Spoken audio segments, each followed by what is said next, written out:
கைத்தலம் பிடிக்க போறேன். அதாவது பாணி கிரகணம்னு பேரு. சந்திர கிரகணம், சூரிய கிரகணம் அப்படின்றதெல்லாம் வந்து பிடிக்கும், ஒரு 2 மணி நேரத்துல விட்டுட்டு போயிடும். இந்த பாணி கிரகணம் இப்ப பிடிக்கிறோம் பத்தியா, இந்த ஆயுஷ்க்கும் விடாது. சரியா? எப்படி எப்படி ஆயுஷ்க்கும் விடாது. சரியா? அதனால இப்ப பிடிக்கிற கைய கெட்டியமா புடிச்சுக்கணும். சரியா? கை காட்டுறா, வலது கை காட்டுறா. நீர், நிலம், நெருப்பு, காற்று, ஆகாயம். சரியா? இந்த பஞ்சபூதமும் பெண்ணுக்குள்ள அடக்கம். பெண் பேணும் தன்மை உடையவள். பெண் வந்து பாதுகாக்க மாட்டா, அவ வந்து கட்டி அரவணைச்சிட்டு கொண்டு போவா அந்த குடும்பத்தை. ஆனா ஆண் எப்பேற்பட்டவனாக்கா ஆளும் தன்மை கொண்டவன். சரியா?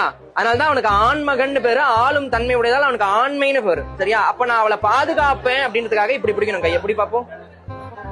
இப்ப பிடிச்ச கைய ஷாப்பிங் மால் போனாலோ, சினிமா தியேட்டர் போனாலோ, டி நகர் போனாலோ, ஜிஏ ரோடு போனாலோ, எம்சி ரோடு போனாலோ விட்டுறக்கூடாது. கெட்டிமா பிடிச்சுக்கணும். சரிங்களா?